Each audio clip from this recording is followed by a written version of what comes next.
If you're struggling to pay off your loans in Animal Crossing, then you've come to the right place. Question for you though, how many days do you think it took me to upgrade my house to the max for the third time with hard mode restrictions? Well, the answer will be revealed to you later on in this video. Have a guess in the comments in the meantime, along with the hashtag ACNH hard mode. It's not surprising when this man, or should I say Tanuki, asks so much of you. When you add up all the house upgrades through the game for expanded floor, back room, left, right rooms, upstairs and downstairs through the game, you'll end up paying a whopping 5.7 million. Plus, if you're the hoarding type and want to get 4 storage upgrades from 2,400, 3,200, 4,000 and 5,000, then that'll add up another 3.3 million to the equation. That being said, imagine this is you in just a little while. Let's get you making some bells. A commonly neglected place for making bells is the sea. Originally in the game, we didn't even have this option, but if you look at the average of all sea creatures, it's 3.3k, plus the bonus of no need to carry a rod or a net, and nothing breaks. Hello, who be this cheeky young thing? And a pocket full of sea creatures? 42,000, not too bad for 15 minutes work. Generally speaking, anything that is spiky, has a hard shell, or 8 or more legs are the ones you want to target. Feel free to look over these prices, but I'd recommend an app that I use, which I've talked about in a previous video, so check the description for that one. Wicked! It's a Dungeness crab! Speaking of not breaking, one thing I've neglected for far too long is Katrina. Hard mode expects us to use Katrina daily, which has in turn taught me the benefits. If you ever get good luck with belongings, this means that your tools won't break. So for the Animal Crossing day, no broken nets, fishing rods, shovels or axes. It's days like this that it's perfect to go for a mystery flight tour and completely farm the island. I'd also recommend using this day to dig for clams for bait, which is great for catching those rare fish, but a bit on that later.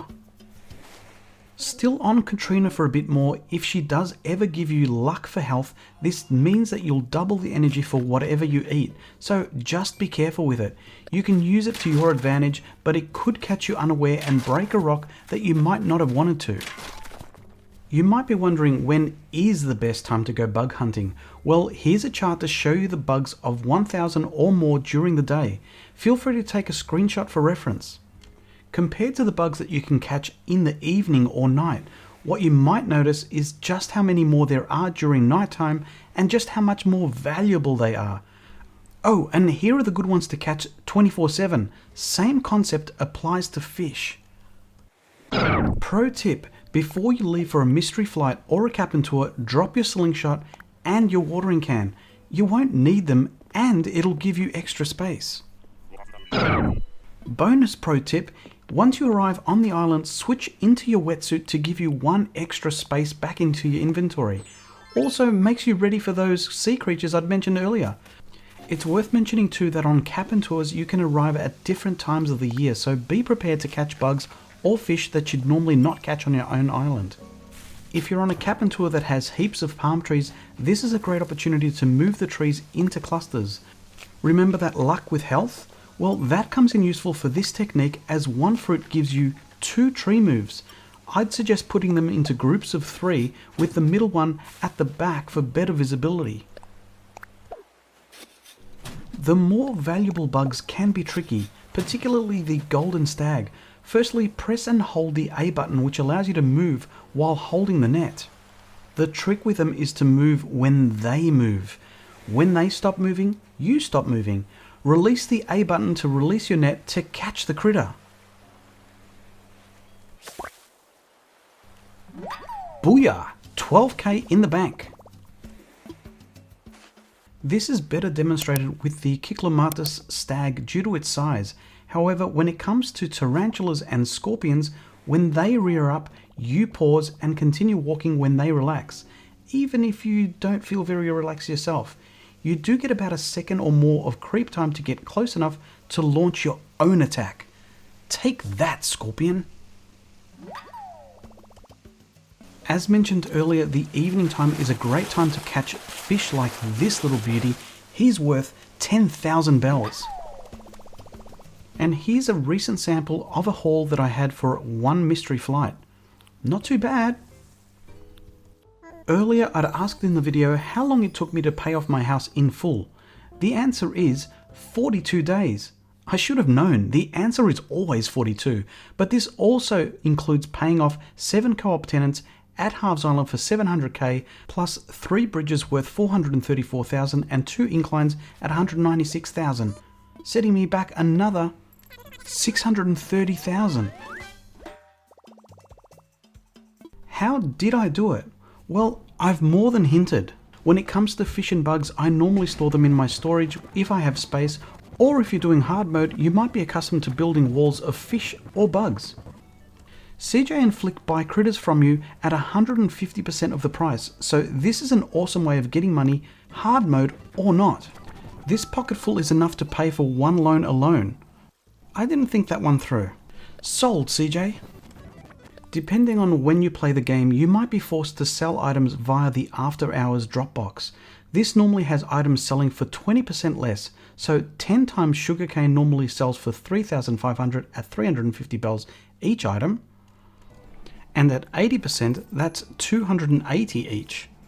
One way to offset this is to enact the Bell Boom Ordinance, which you only get access to after you get to a 3-star island. I've got a video planned for how to get to a 3-star island quickly, so check the video at the top right and in the description below for once it's available. The Bell Boom Ordinance gives you an increase of 20%, so I can imagine you rubbing your hands together thinking, that's great, 20% off plus 20% increase, it's back to normal. Unfortunately, that's not how it works. Let's take these gold roses as an example. They'd normally sell for 1,000 bells each. Why are they selling for 960? Well, 20% off 1,000 is 800, which you'd expect to pay without the Bell Boom Ordinance.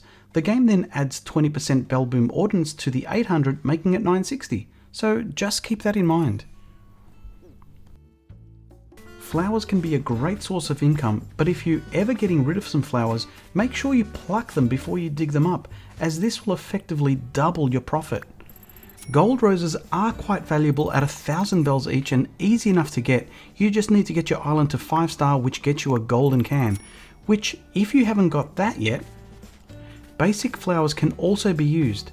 As I progress through my flower breeding, I keep a stash of all my seed flowers. Seed flowers aren't worth a lot themselves, but if you have enough of them, well, it adds up.